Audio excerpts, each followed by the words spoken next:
All right, good morning. And we are going to be installing our single swing out rear tire carrier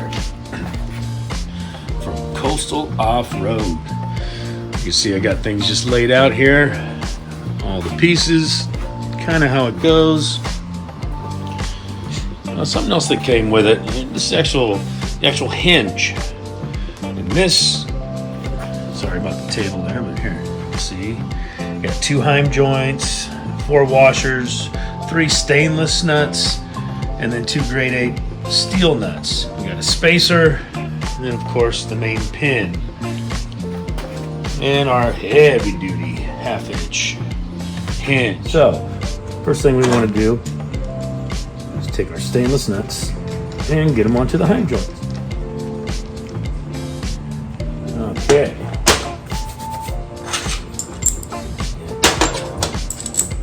Washer.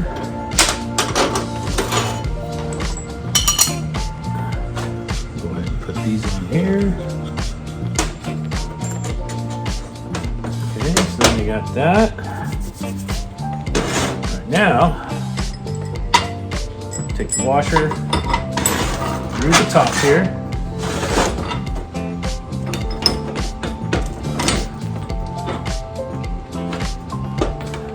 Then you want to put the spacer in.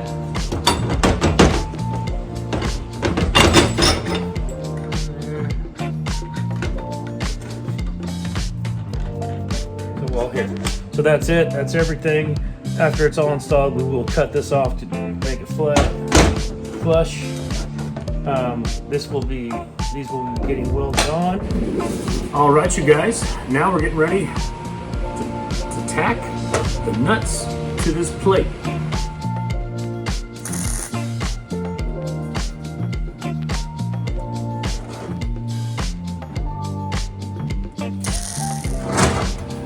Now, on the outsides, we don't want to put too much weld here because it is going to sit on the inside here.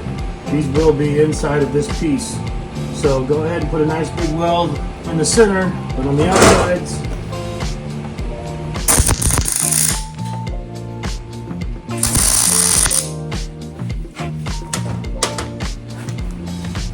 just like that. All right, that'll be more than enough. Okay, got this piece. So first we weld it in like that. Then we're going to add this piece to it. Use this piece, find the center. Okay. Nice and even. Tack it in the corners. You want to tack it in the corners so you can still wiggle it around if you need to.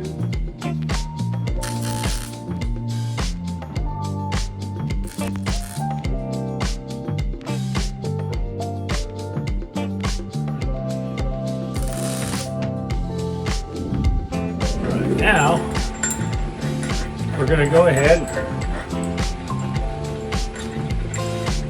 and remove this piece.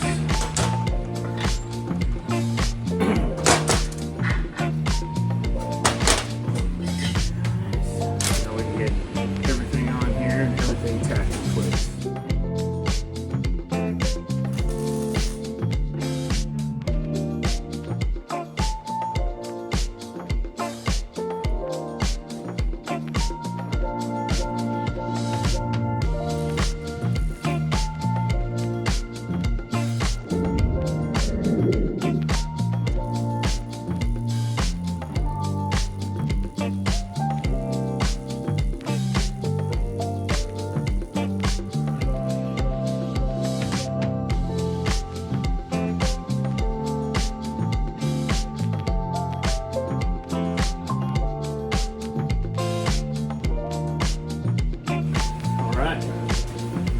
See, she's all welded.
welded everything out so far, except for the front of this piece here. And the reason why is because we're putting the end cap on. So we're gonna go and put the end cap on, and then we'll just weld both of those.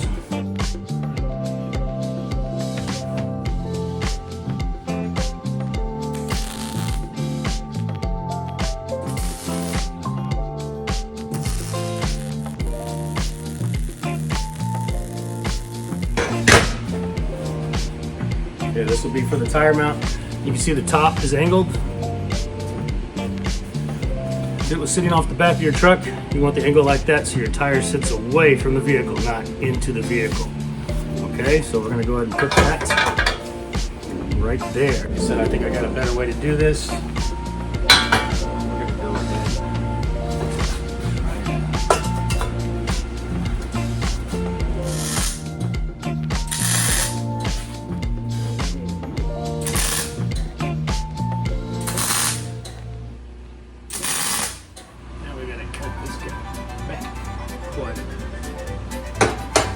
Boy.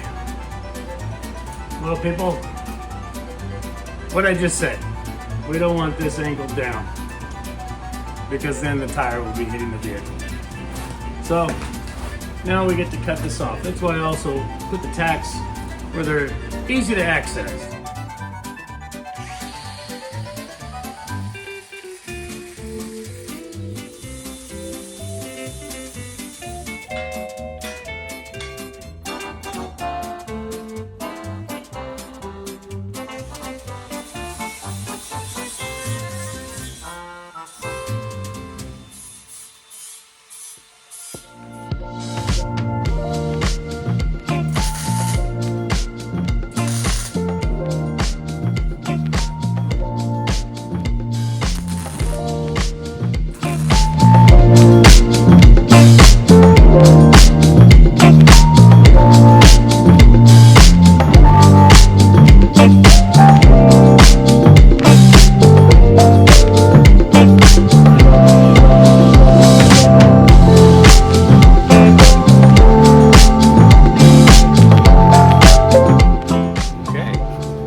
Some anti-seize right inside here.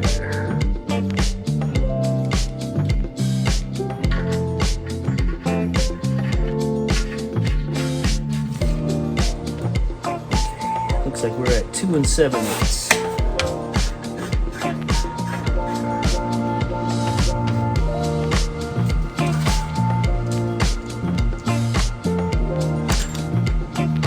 All right, 2 7/8. Same thing, make sure we got the washer on.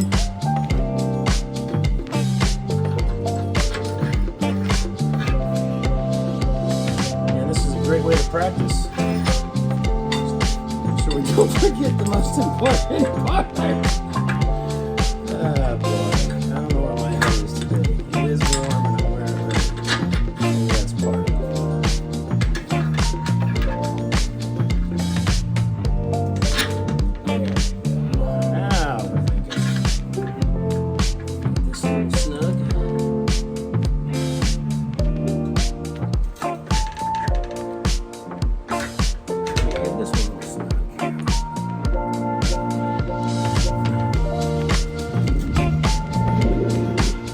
All right, you guys, so we got this welded out. I still never put the circle plate on the front because I'm not sure exactly where the tires are going to sit. Had to get this on here level and sitting nice and make sure that everything's going to work. And I think I figured out a way. I think I figured out a way. Okay, first thing that I did is I took some 1/4-inch flat bar. Okay, they gave me a nice surface to set these on, plus we have a nice 1/4-inch gap, and that's what they recommend. Okay, and at first, when I was setting this gap down here, it was really wide. So what I had, because I had this piece flush with the corner, so I pushed it back to bring this piece in closer. And this is where it's going to set. And before, it didn't sit just right. So what I did is I cut about a 1/2 inch off that end and now that thing is going to sit perfect, have the nice perfect gap. So I believe it is in the exact spot where it needs to go, and we're going to go ahead and tack it in.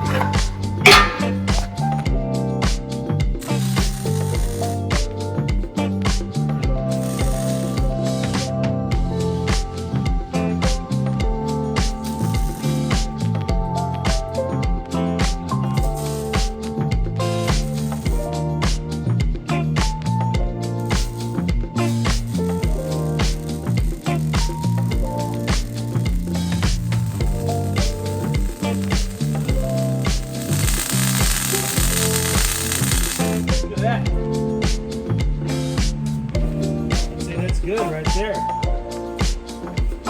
Okay.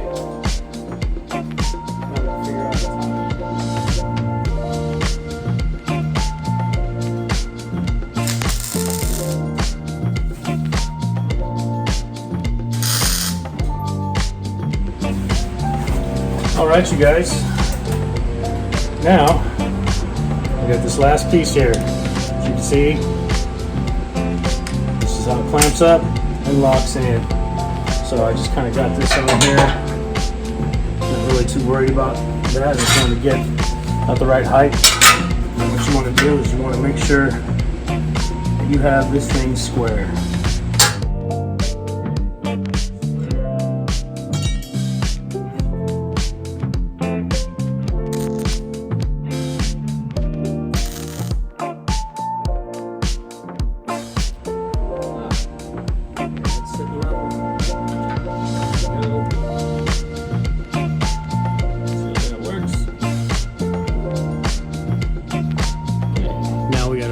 Remove the plastic so we can weld that. All right, just put a couple welds down the side and then filled in the 2 holes there. Okay, I don't think that's gonna come off. I think it's gonna be just fine. Oh, one more thing that I had to do. Plastic piece. Okay, so set it on there before you bolt it in and open up the rear hatch. I had to cut that much off. I could have cut a little less off, but it'll be fine. So just a little bit of advice.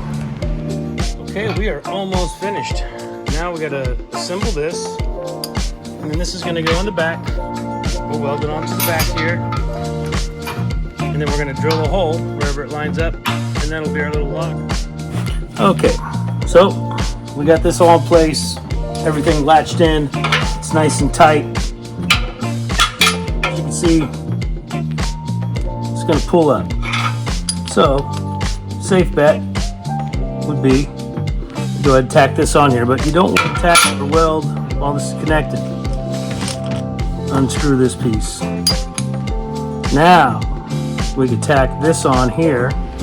Okay, first thing that you're going to want to do is make sure after you unthreaded it that the threads, because that's our top, we're putting our top bracket on. And we know that we are perfectly square because it's sitting right here on the flush flat top. So we're going to go ahead and tack that up, and then we're going to go ahead and tack it to the back piece while it's sitting on the other one. That'll give us our nice gap because we don't want it to be metal to metal. Okay. Okay, so that's sitting there. I'm using the bottom piece just as a spacer. And I'm going to go ahead and tack in the top. Okay. That worked out. Now we're going to put the other piece onto the bottom and tack that on. Put this piece onto the bottom. I'll show you in a second. Okay, before I get too far.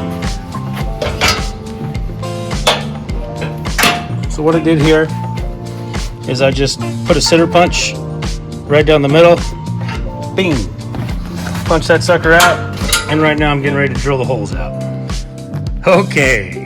This time I believe I've got everything. Let's see, last time I thought I had everything. So we got this welded on. We got our hole drilled. I slotted it a little bit. Make it easier to get on and off. Still have to weld this, but I'm gonna wait till I take it off. A little bit of cleaning up to do. Left on this one here. Got this guy on. It worked out perfect. So if you flip it upside down, do everything the way I showed you, it comes out perfect.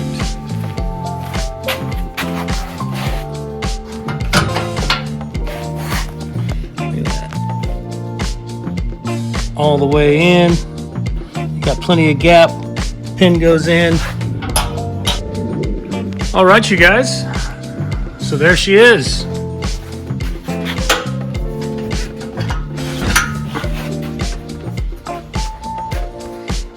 Tire swing in full effect. Everything's welded. Everything's finished. So if you do get a coastal off-road bumper, or even another bumper that you can actually add the coastal off-road swing out to, well, I just showed you everything that you need to know to get this thing on. Hopefully I didn't miss any steps. Hopefully this was all very helpful, and hopefully we'll see you on the trail. Have a good one. Please hit that like. Please subscribe. Please leave a comment. Thank you for watching LJ Off-Road.